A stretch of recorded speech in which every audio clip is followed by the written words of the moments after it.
What's up, everybody, and welcome back to Fireside Giants. I'm your host, Anthony Rivardo, joined by my co-host, Alex Wilson, and the New York Giants offensive line is terrible. It has been for years, and the Giants have tried to fix it to no avail. The offensive line, all these years later, all these first round, third round, fifth round picks later, it's still bad. So what can the Giants do in the upcoming offseason to finally fix it? Is it even possible at this point, or are we, as Giants fans, doomed to watching poor offensive line play? That's a question that I wake up in the morning with the shakes and I ask myself. But going into this offseason, I do think that the New York Giants need to be careful in the way that they address the offensive line, and I know there's a lot of fans who want to see this team double down on Daniel Jones, go for an offensive lineman in the first round, but then there's a lot of other fans who would prefer to see this team address the offensive line through free agency. And so that's what we're going to be discussing in today's episode. How should the Giants plan to address this offensive line? Should they lean on the draft? Should they lean on free agency? Or should it be a happy balance and a mix of both of those different avenues to improving this team? That's what we're going to discuss in today's episode. But before we dive into all that,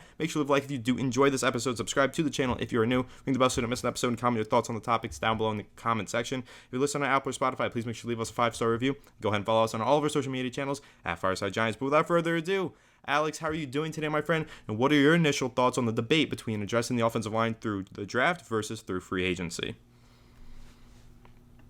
Well, I'm doing pretty good. And, as we are very accustomed to as Giants fans, the offensive line is an issue that may never go away. And it feels like that because every year we seem to make improvements. We seem to allocate draft capital, whatever it might be. And the results are always abysmal. The results are always very discouraging. The injuries, the inconsistencies. Is it coaching? I partially think so.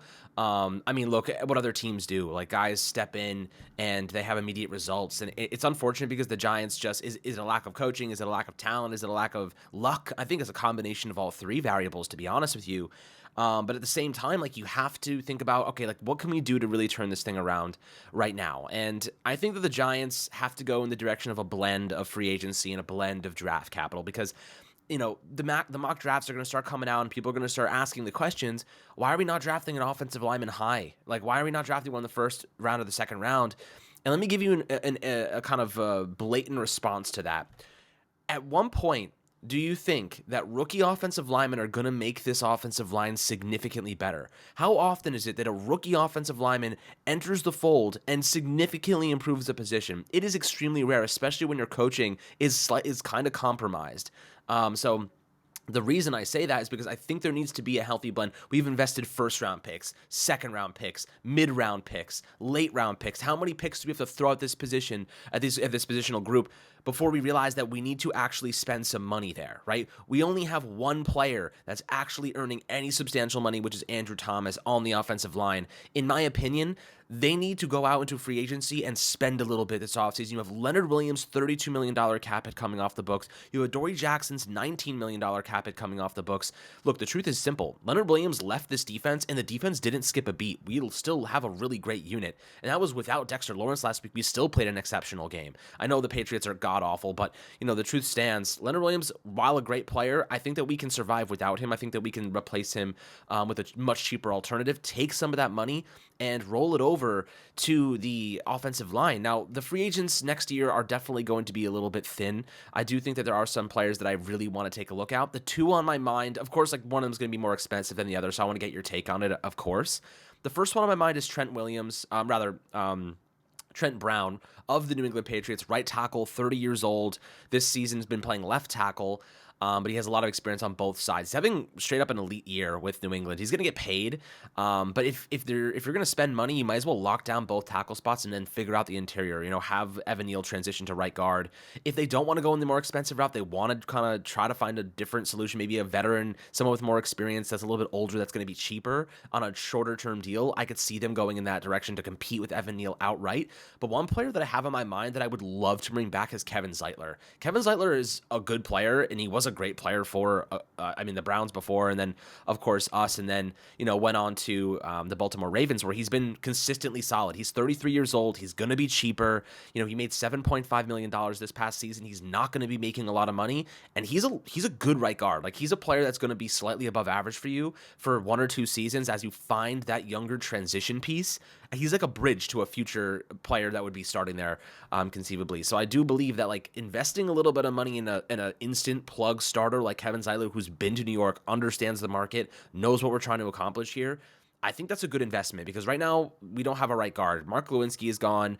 I don't think Ben Bredesen's the situation, there. I don't think that's a good fit for him. I think he's better at left guard. What are your thoughts on the free agent pool here? There's not a lot of names. There's going to be some competition, but I know Trent Brown's more of like he's going to be expensive. Probably not going to go down that road. But Kevin Zeitler, I feel like, is a perfect fit for us. What are your thoughts on that? I like the idea of Kevin Zeitler. I know we've discussed that before. I'm going to battle back a little bit at the idea of Trent Brown being some elite signing. I mean, the guy is 30 years old and he's only played in 8 games this year. He's consistently injured throughout his career. I don't think he's going to be super expensive because he's not super dependable. When he's on the field, yeah, he's a great offensive lineman. I know he had that stint in with the Las Vegas Raiders and he wasn't very good, which is why he left and went back to the New England Patriots. This is a player who feels very dependent on his environment, and the Giants have a bad environment. And so I don't think that Trent Brown actually would be the most beneficial signing for the New York Giants, and I don't think he would be this elite plug-and-play right tackle for the team. Again, considering his age and his injuries, yeah, he'd plug and play and he'd be a good offensive lineman. He'd be an upgrade over Evan Neal for sure, but would he be worth the money that the Giants would be spending to get him at 30 years old with all of this injury history and with this weird stint with the Raiders that didn't really work out? I'm not totally sure about Trent Brown. I have my serious reservations with him. In fact, I would actually look towards the lower end of this offensive line free agency market and target a guy more like Jonah Williams. That's a player that I think makes a lot of sense. He's a player who has played left tackle and right tackle, had a little bit of a dispute with the Cincinnati Bengals, wanted to leave for an opportunity to play left tackle, ended up sticking it out, and is now turning into one of the better young right tackles in the NFL. His rookie contract is expiring after the season. He's 26 years old. Yeah, he's also had some struggles with injuries in the past, but those seem to be in the distant past.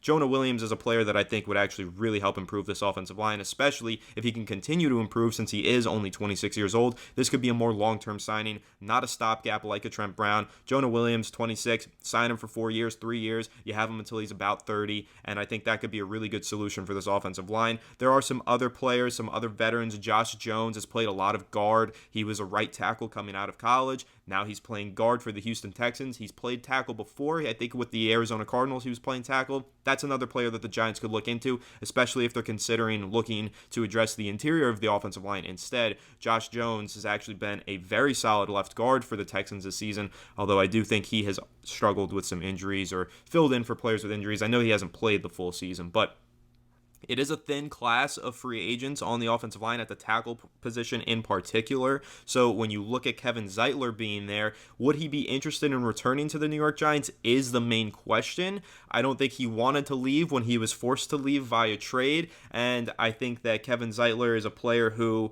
was a little bit underappreciated during his time with the New York Giants. So I'm curious to know if he actually would be interested in returning to this team. Again, I don't think that the fan base necessarily treated him as the great player that he was, and the team definitely didn't, because they moved on from him way too soon and at a ridiculously low price, in my opinion. So I think that Kevin Zeitler would be a great player to bring back. But then you're relying on Evan Neal either panning out at right tackle, or you're relying on finding a different right tackle elsewhere. So do you really want to double dip in this free agency class? Do you want to sign a guard and a tackle? Probably not. You probably only want to do one or the other and hope that somebody else on your offensive line pans out at one of those other positions, or address it via the draft. Now, I think that one thing to keep in mind here for New York Giants fans, for fans of all teams really, offensive linemen drafted into the NFL take a while to develop. You have to be patient with these guys. In fact, one of the guys I just mentioned, Jonah Williams, is actually a perfect example of that. He wasn't good as a rookie. He really struggled. Injuries, poor performances on the field. Everybody wrote him off as a bust.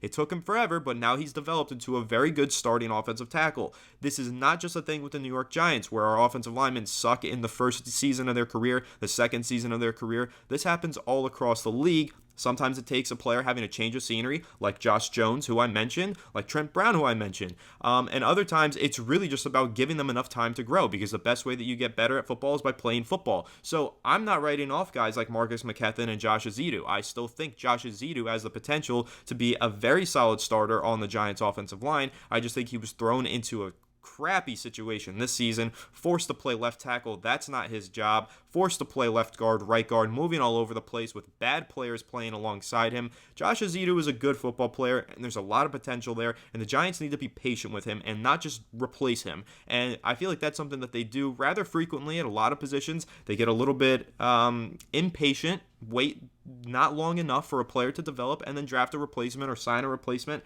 And I don't think that's a good strategy. I think that the Giants need to commit to this rebuild, give these guys time to grow, and actually let them develop into starting level players, and not throw them in there too soon either, like they did with Josh Azidu. Throwing him into such a challenging situation earlier this season was a really bad idea and probably did stunt his growth and his development. So what I will say is I think that the Giants should address one of these positions through free agency, because I think that they need a veteran leader here, not somebody who needs to develop. That's kind of harkens back to your main point at the beginning there, Alex. Drafting an offensive tackle does not equate to better offensive tackle play in year one. It might in year three. Again, maybe Evan Neal comes back next season and is a good player. That's actually possible, because we've seen that before with offensive linemen. Bad in year one, bad in year two, better in year three. That's possible for Evan Neal. It's possible for any offensive lineman. But what I will say is drafting another offensive lineman, throwing him into the starting lineup, it's pretty much the definition of insanity, right? You're doing the same thing over and over. You can't expect different results here.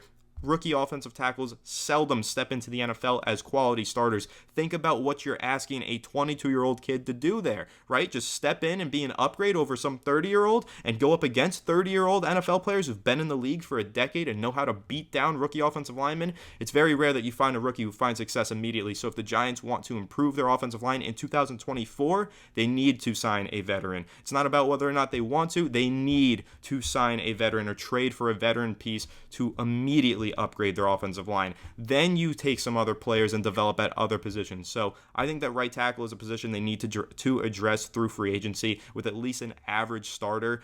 Then you hope Evan Neal develops at one of those other positions, or develops and takes over the right tackle spot eventually. There's many different opportunities for him.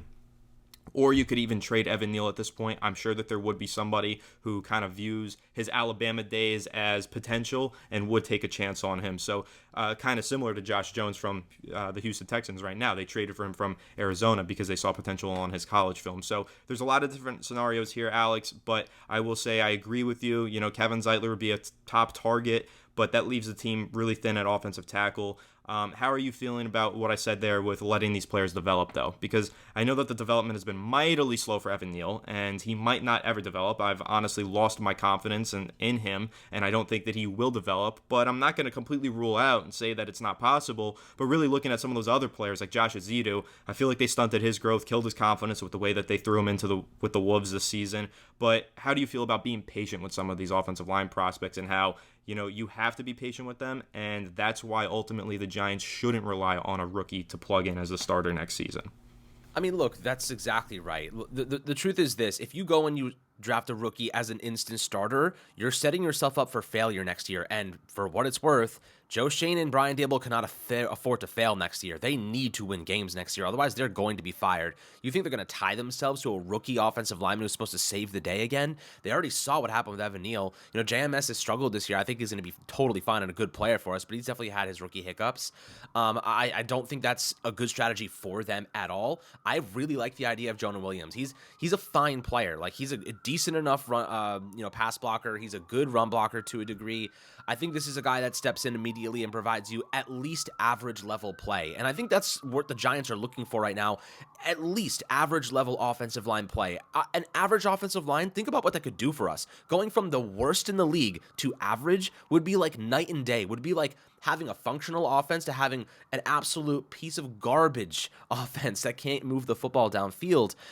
So when you're looking at, what the Giants can do, Williams may not be like an overly expensive thing. His price may get driven up because of the lack of talent on the free agent market, but he's a true and tried right tackle, right? At least this past season, he's traditionally a left tackle, made the transition with Cincinnati, but he's been fine. Like, he's been good. And I'll kind of buy into this more, Anthony, the fact that this is his first season playing right tackle suggests that he may have a better year next year because now he has experience at the position. So I feel as though that is a really good call out. That's a good name to consider here. He's going to be cheaper than Trent Brown most likely. Obviously being a right tackle compared to left, it's possible another team would want to make him transition back to left tackle if they do need that position. But I do think that him being a right tackle this year definitely suggests the Giants should be interested. I think Kevin Zeitler is there to be had. I would even do like a 2-year, like $12 million deal. Give him $6 million per year. You have your starting right guard for 2 seasons while you find a player that you can develop, whether it's Josh Azudu, whether it's Marcus McKethan, whether you draft somebody in the mid-rounds, whether it's Ben Bredesen being a depth piece that can work his way in, whether it's keeping Justin Pugh and having him compete. Like you can do things here. Like there's opportunity for the Giants to find true and tried players, but Kevin Zeitler is a proven commodity. He is a guy that every single year plays very solid football. And that's not going to stop because he changed a team for the 4th time. You know what I mean? He's just coming back to to a team he previously played at. He knows the weather. He knows the fan base. He knows the market. He is a leader. I remember his wife was awesome on social media. She always responded to fans, like really good family. Like that's the type of guy that you want in the building. That's the type of guy, veteran experience with leadership, brings it to those younger players, the guys that you're mentioning about developing them. He plays right into that factor. And for what it's worth, if you're going to ride with Evan Neal at right tackle, you're going to need a damn good right guard to support him because he cannot survive with Mark Lewinsky. He can't survive with Ben Bredesen, and he certainly can't survive with Marcus McKethan alongside him. You need a good right guard to play alongside a questionable right tackle if you're going to go in that direction.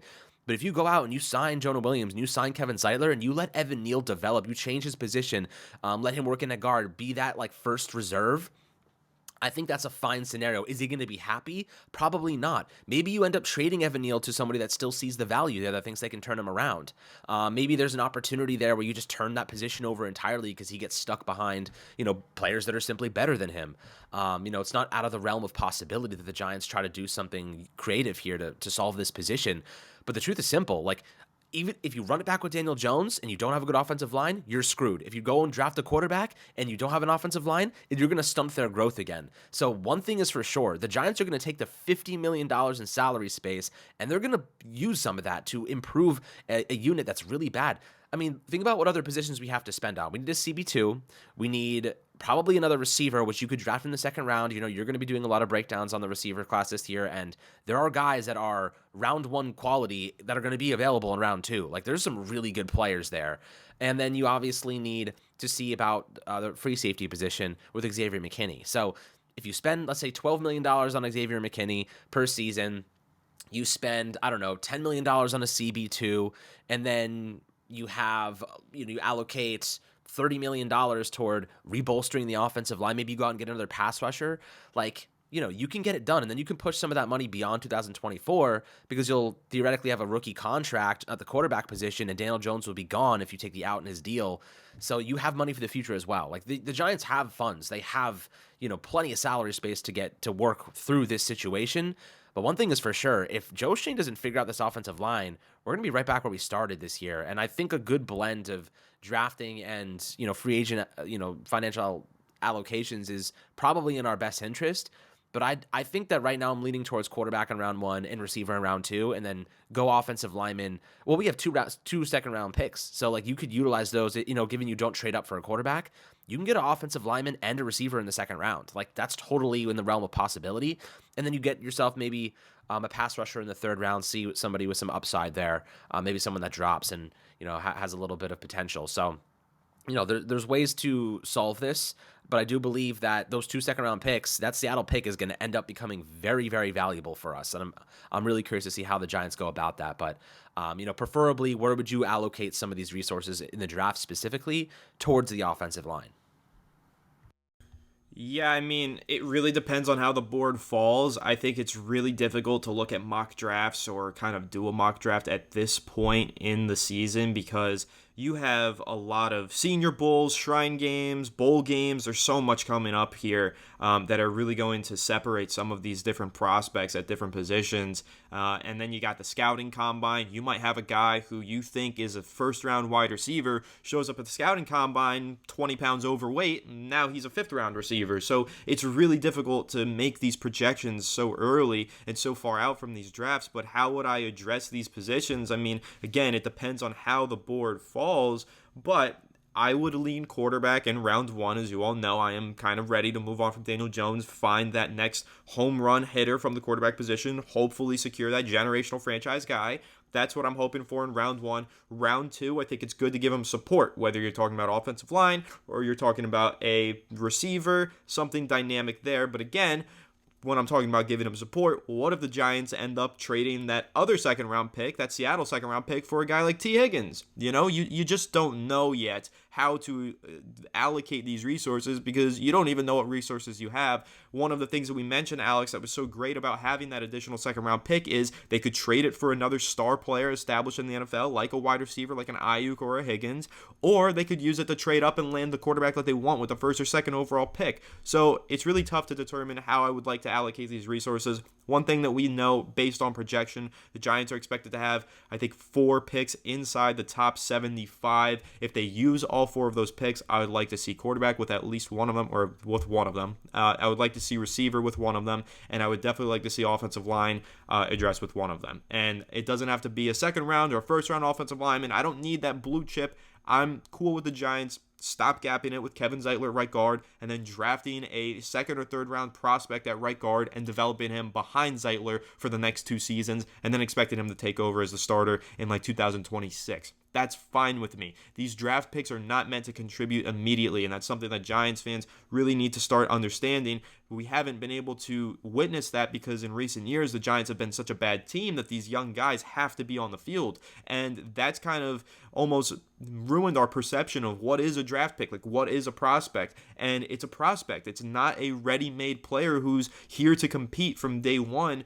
I would like the Giants to actually build this team where you draft at a position that's not a position of need because you know it will be in 2 years, and you develop this player so that when it becomes a position of need, you already have that replacement, that player to step in and make an impact. That's what I'm hoping for here. So hopefully the Giants they set themselves up really well in the draft through free agency. So go ahead, bolster the offensive line in free agency, then address those positions again through the draft so that you don't only have a short-term solution, but you also have a long-term solution. So I think that more broadly answers your question. I don't really know which position I would address with which pick, but I know how I would set things up so I can address those positions in the best long-term manner. And again, that is done through free agency. How you set yourself up through free agency determines how you draft and what you draft. So that's the way that I would kind of look at it. That's my perspective on what the Giants should do with those draft picks. But again, I do want to reemphasize there's a chance that they don't pick with all 4 of those picks that they have in the top 75. You know, last year we had a bunch of picks in the top 100. One of them got traded for Darren Waller. And I think that it's very, very possible that Joe Schoen goes to the NFL Scouting Combine. Once again, here's whispers, maybe from the Bengals GM or the Chiefs GM, you know, whoever it is. And here's, oh, this guy might be available for trade. I need to see what the price tag is because we have some extra picks that could help us not only long-term, but right now. You know, trading for a guy like a T. Higgins is just the example I'm going to keep throwing out there because it could be anybody, but if it were a guy like a T. Higgins, that gives you the WR1 that you need on this team, combined with a Jalen Hyatt and a Wan'Dale Robinson. That's your trio for the next 10 years. You know, it really could be. So it's something that, you know, Joe Schoen's going to keep in the back of his head, and Giants fans need to keep in the back of their head as well, that there is going to be a lot of movement with these draft picks as well, most likely, especially if they decide we want Drake May and they try to trade up to the number 2 overall selection. Then you're talking about giving up probably both of those second-round picks and maybe even a future first. So it'll be interesting to see what happens. Of course, we're going to keep discussing all the different scenarios, possibilities, what's happening throughout the rest of this regular season. Got this Monday night game coming up next Monday. Giants on bye week right now. It'll be crucial to see who's healthy coming out of this bye. That's really the main storyline that I'm going to be keeping an eye on after this upcoming Sunday slate of consecutive games, Alex. I want to see who's going to be the starting quarterback. Is it going to be Tyrod? Is it going to be Tommy DeVito? And will Darren Waller come back? In fact, I think that's something that we might want to talk about in a future episode, because Darren Waller needs to come back and needs to perform well before the Giants decide to move on from him in this upcoming offseason. That's definitely an underrated storyline that not enough people are talking about, and we should discuss in a future episode. But of course we will, and we will do all those things and discuss all of this stuff about the Giants right here on Fireside Giants. So make sure to leave a like if you did enjoy this episode. Subscribe to the channel if you're new. Ring the bell so you don't miss an episode, and comment your thoughts on the topics down below in the comment section. If you're listening on Apple or Spotify, please make sure to leave us a 5-star review, and go ahead and follow us on all of our social media channels at Fireside Giants. But without further ado, we'll catch you all in the next one. Have a good one, and let's go Giants.